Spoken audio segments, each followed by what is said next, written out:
रोटी एक सिंपल घर का एवरीडे खाना और आइसक्रीम एक मीठी प्रोसेस्ड चीट डे ट्रीट। तो ज़्यादा लोग ये मान के चलते हैं कि डायबिटीज़ या ब्लड शुगर के लिए सबसे बुरी है आइसक्रीम, और रोटी उसका तो नाम ही घर का खाना है। पर क्या ये सोच सही है? आज हम बात करेंगे एक ऐसे कंपैरिजन की जो आपके ईटिंग हैबिट्स को बदल सकता है। रोटी वर्सेस आइसक्रीम। ब्लड शुगर के इम्पैक्ट के हिसाब से कौन सा ज़्यादा डेंजरस है? जब तक आप सिर्फ दिखने या टेस्ट के बेसिस पर डिसाइड करते रहेंगे, आपकी हेल्थ डिसीजन हमेशा मिसलीडिंग ही रहेगी। So let's break it down scientifically. सबसे पहला कंक्लूजन यही होता है, लोग हेल्दी का मतलब समझते हैं होम कुक्ड या ट्रेडिशनल।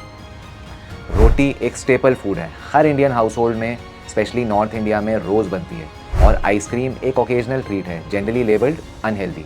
तो नेचुरली ये मान लिया जाता है कि यार रोटी तो सेफ़ है फॉर ब्लड शुगर। लेकिन सच क्या कहता है?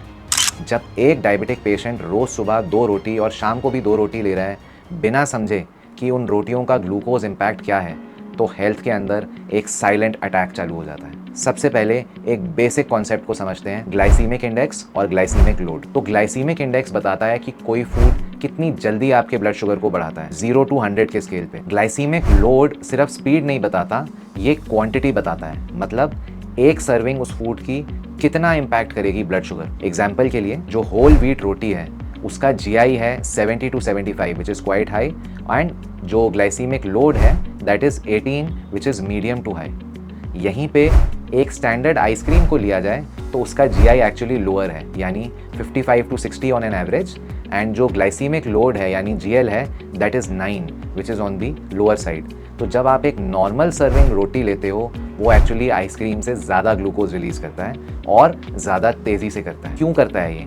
रोटी में हाई अमाउंट्स ऑफ स्टार्च होता है और वो स्टार्च ब्रेक डाउन होता है ग्लूकोज में। जब रोटी अकेली खाई जाती है बिना घी, प्रोटीन या फाइबर के, तो ब्लड शुगर स्पाइक जो है वो शार्प होता है। अक्सर डायबिटीज़ के पेशेंट्स बोलते हैं, डॉक्टर मैं तो सिर्फ रोटी खाता हूँ, मैं मीठा बिल्कुल नहीं खाता। लेकिन क्या आप जानते हैं कि एक रोटी से भी ग्लूकोज स्पाइक उतना हो सकता है जितना एक बोल मीठा खाने से? On the other hand, ice cream में क्या होता है? आइसक्रीम में होता है फैट, आइसक्रीम में होता है प्रोटीन, और आइसक्रीम होती है कोल्ड टेम्परेचर पे। ये तीनों मिलके डाइजेशन को स्लो करते हैं, इसलिए जो आइसक्रीम का ग्लूकोज होता है वो डिलेड होता है, ग्रेजुअल होता है। और अगर आप शुगर फ्री ऑप्शंस ट्राई करो और fat rich versions of ice cream try करो विदाउट एडेड स्वीटनर्स, तो आइसक्रीम का शुगर स्पाइक आप कंप्लीटली प्रिवेंट कर सकते हो।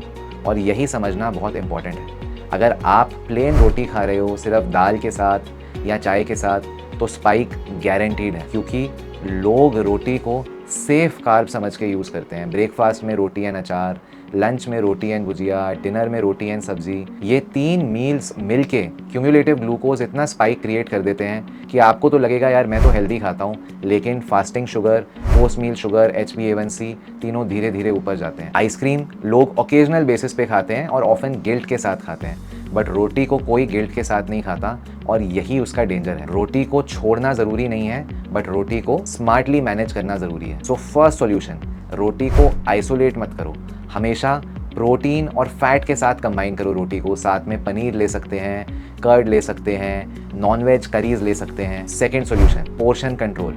अपने रोटी को लिमिट करिए, 1 रोटी या मैक्स टू मैक्स 2 रोटी, उससे ज़्यादा नहीं, और ये डिपेंड करेगा कि आपकी फिजिकल एक्टिविटी कितनी है। बेटर है अगर रोटी कम रखें और एक सैलेड कॉम्बो ले लें उसकी जगह। थर्ड सॉल्यूशन, घी ज़रूर लगाइए। जो घी होता है या फैट होता है वो स्टार्च के एब्जॉर्प्शन को स्लो कर देता है।